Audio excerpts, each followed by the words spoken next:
Hello मित्रांनो, सर्वात आधी मी तुम्हा सगळ्यांना एक छोटीशी विनंती करू इच्छिते की व्हिडिओ पाहिल्यानंतर कृपया माझ्या चॅनेलला नक्की सबस्क्राईब करा.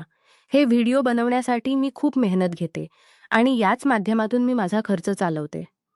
जे कोणी माझ्या चॅनेलला सबस्क्राईब करतील त्यांच्यासाठी मी मनापासून प्रार्थना करते की त्यांचे आयुष्य खूप सुंदर, समृद्ध, आनंदी आणि सुखी होवो.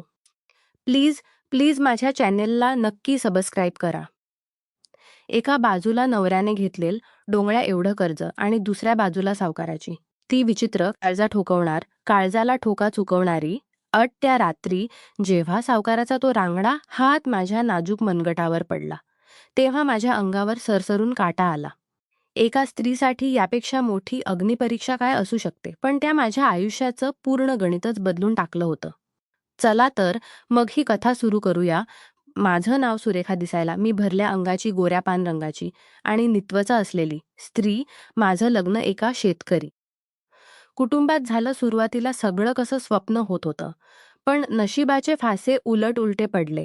माझ्या नवऱ्याला व्यसनाने वेळका घातला आणि तिथनतून आमच्या सुखी संसाराला ग्रहण लागले. तो दारूत उडू लागला. एके दिवशी मला समजलं की त्याने सावकाराकडून 2 वर्षापूर्वी मोठ कर्ज घेतलं होतं. सावकार ज्याचं नाव जरी काढलं तरी गावातल्या माणसांना धडकी बसतेच. बुध बांधा, रुंद छाती, गोल आवाज आणि त्याच्या त्या टोकदार मिशा. तो एखाद्या रांगड्या पुरुषाच मूर्तिमंत रूप होता.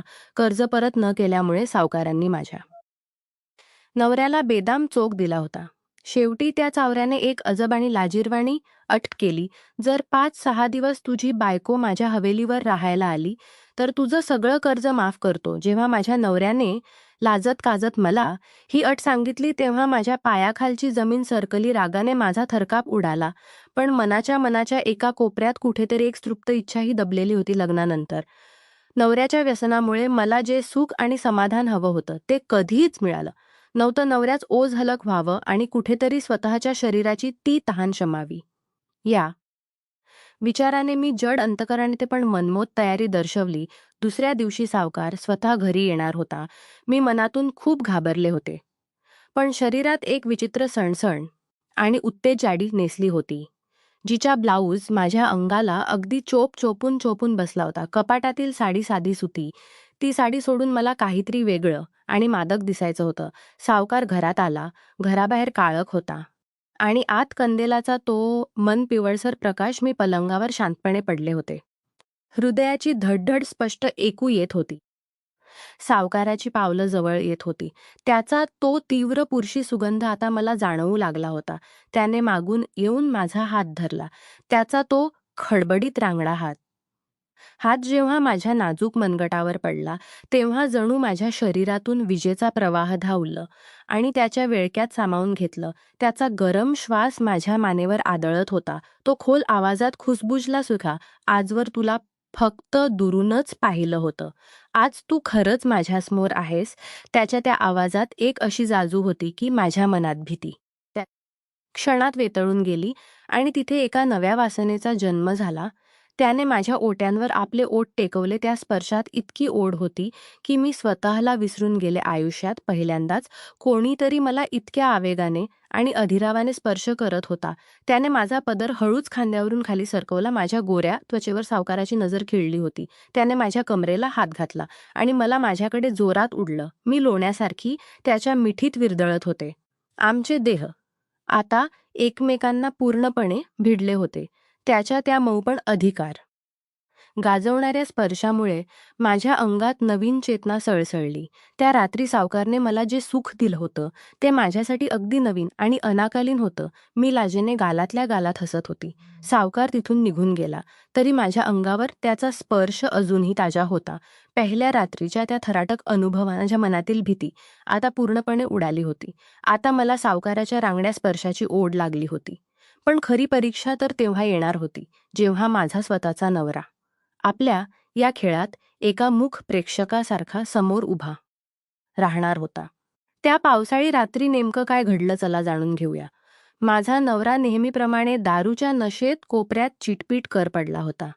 त्याला जगाच भान नव्हतं, पण माझ्या शरीरात मात्र एक वेगळीच आग धडधड करत होती. बाहेर पावसाची रिमझिम सुरू होती. प्लास्टिकच्या स्टूलवर बसून अंगावर थंड पाणी टाकत असताना मला सतत सावकाराच्या त्या खडबडीत हातांची आठवण येत होती.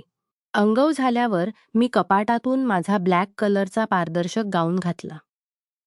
ओले केस पाठीवर मोगळे सोडले आणि गळ्यात मोगऱ्याचा गजरा माळला. त्याचा सुगंध पूर्ण खोलीत दरवळू लागला आरशात पाहताना. मला स्वतःच रूप आज अधिकच मादक आणि मोहक वाटत होतं सावकाराला. आज त्याने डोळ्यात एक भावना, वेगळीच मालकी हक्क गाजवण्याची भावना होती. त्याने येताच दरवाजाची कडी लावून घेतली. मी पलंगाच्या कोपऱ्यावर बसले होते. तो शांतपणे जवळ आला आणि त्यांनी माझ्या ओल्याकंतून आपले बोट फिरवायला सुरुवात केली. आज खूपच तयारी केली आहेस की सुरेखा? तो त्याच्या जड आवाजात कुजबुजला. त्याने तो मजबूत हात जेव्हा माझ्या खांद्यावर स्पर्श करून हळूच खाली सरकवला, तेव्हा शरीरात जण विद्युत प्रवाह गेल्यासारखं वाटलं. त्याने मला मागून मिठीत आवडलं. त्याच्या रुंद छातीचा तो उबदार स्पर्श माझ्या पाठीला सुखावून गेला. त्याने हळूच माझ्या कानात कुजबूज केली, तुझ्या शरीराचा हा स्त्री सुगंध मला वेड लावतोय. त्याने मला स्वतःकडे वळवलं. आता आम्ही दोघ मग एकमेकांच्या श्वासात विळकून उभे होतो. माझ्या गावांचा गळा थोडा सैन झाला होता. त्याची नजर माझ्या मादक हालचालीवर खेळवत होती. तेवढ्यात कोपऱ्यात पडलेल्या माझा नवरा सुद्धीवर आला. त्याने डोळे उघडले आणि समोरचा दृश्य पाहून तो शून्य झाला. पण सावकारांनी त्याला दमात घेतलं. बघ रे, आज तुझी बायको कोणाच्या मिठीत विरघळते. माझ्या नवऱ्याची नजर अपराधी होती, पण माझ्या मनात एक वेगळी वेगळी जिद्द होती. मी सावकाराच्या छातीवर हात ठेवला आणि लाजत म्हणलं, सावकार, मला आज पूर्णपणे तुमचं करून घ्या. सावकारांनी मला उचललं आणि पलगावर झोपवलं. त्यांच्या हाताचा स्पर्श माझ्या संवेदनाशील भागांवर पोहोचला होता. त्याने माझे ओठ आपल्या ओठात घेतले आणि दोघे एकमेकात पूर्णपणे गुंतत गेलो. त्याच्या प्रत्येक स्पर्शात एक वेगळीच पुरुषार्थ होता, जो मला अधिकच उच्चित करत होता. त्या रात्री पावसाच्या आवाजात आमचे ते सुखाचे हुंकार मिसळत होते. सावकारचा तो मजबूत बांधा आणि त्याचे गरम श्वास माझ्या मानेवर आदळत होते. त्याने मला इतक्या जोरात मिठीत घेतलं होतं की मला श्वास घेणंही कठीण झालं होतं. पण त्यातच खरं सुख होतं. सकाळी सावकार जाताना माझ्या गालावर एक हलकी चापटी मारून गेला आणि मी पुन्हा पुन्हा एकदा डोळे मिटून त्या सुखाच्या आठवणीत विरळून गेले. कर्जाचं टेन्शन आता कुठल्या कुठे गेलं होतं. आता उरलं होतं ते फक्त शरीरात समाधान आणि सावकाराबद्दल जे अजब आकर्षण. पण हा खेळ इथे संपणार नव्हता. सावकाराने जाता माझ्या कानात एक अशी गोष्ट सांगितली ज्याने माझ्या पायाखालची जमीनच सरकली. सावकारच्या कसाचा तो शेवटचा दिवस. पण आता माझ्या मनातील भीती संपूर्णपणे संपली होती आणि तिची जागा एका मादक जिद्दीने घेतली होती. मी ठरवलं होतं की आजची रात्र कशी गाजवायची की सावकार आयुष्यभर मला विसरणार नाही. पण त्याच रात्री सावकारने माझ्यासमोर एक असा प्रस्ताव ठेवला ज्याने माझ्या संसाराचा चेहरा मोहरा बदलून टाकला. बाहेर मुसळधार पाऊस चाला होता. जणू आभाळ फाटलं होतं. मी आज मुद्दाम लाल रंगाची नेटची साडी नेसली होती. आरशात पाहताना मला स्वतःच्या शरीराचा रेकी वळणांचा अभिमान वाटत होता. नवरा नेहमीप्रमाणे कोपऱ्यात दारूच्या नशेत धुंदत होता. पण आज त्याच्या डोळ्यात अपराधीपणापेक्षा एक वेगळीच भूक आणि अधिकार होता. तो माझ्याजवळ आला. आत वेगळीच भूक माझ्या कमरेला विळखा घातला. त्याचा तो रांगडा बुरशी सुगंध माझ्या श्वासात भरला होता. मी त्याच्या कानात हळूहळूच कुजबुजले, सावकार, आज आपली अट संपते. पण माझं मन अजून भरलं नाहीये. सावकारने माझे ओठ आपल्या ओठात घेतले आणि मला पलंगावर झोपवलं. त्याच्या त्या कणभर बांमध्ये मी लवण्यासाठी वितळत होती. पण अचानक तो थांबला. त्याने माझ्या डोळ्यात पाहिलं आणि म्हणाला, सुरेखा, तुला वाटतंय का मी फक्त वसुलीसाठी इथे येतोय छे? तुझ्या त्या व्यसनी नवऱ्याला मी कधीच माफ केलं असतं, पण मला तुला जवळून पाहायचं होतं. त्याने माझ्या हातावर एक सोन्याची अंगठी ठेवली. मी अवाक झाली. तो म्हणाला, तुझ्या नवऱ्याच सगळं कर्ज मी आज फाडून टाकले, पण आता मला तू हवी आहेस. केवळ शरीर सुखासाठी नाही, तर माझ्या हवेलीची राणी म्हणून. माझ्या नवऱ्याने हे ऐकलं आणि तो ताडकन उठला. त्याला वाटलं होतं की सावकार फक्त काही रात्रींचा पाहुणा आहे. पण सावकारने त्याला स्पष्ट सुनावलं, या माऊलीची किंमत तुला कधीच कळाली नाही. तू तिला दारूसाठी गाण ठेवलंस, पण मी तिला सन्मान देईन. सावकारने मला पुन्हा एकदा मिठीत घेतलं. त्या रात्री त्यांनी मला जे सुख दिलं आणि समाधान दिलं ते शब्दांच्या पलीकडे होतं. त्याने ते खडबडीत हात जेव्हा माझ्या नाजूक शरीरावर फिरत होते, तेव्हा मला जाणीव झाली की खऱ्या पुरुषाचा स्पर्श कसा असतो त्याच्या स्पर्शात केवळ वासना नव्हती, तर एक प्रकारची ओढ होती आणि सुरक्षा होती. त्या पावसाळी रात्री आम्ही दोघे एकमेकात असे गुंफलो होतो की जगाचा विसर पडला होता. पहाट झाली, सावकार जाण्यासाठी उठला.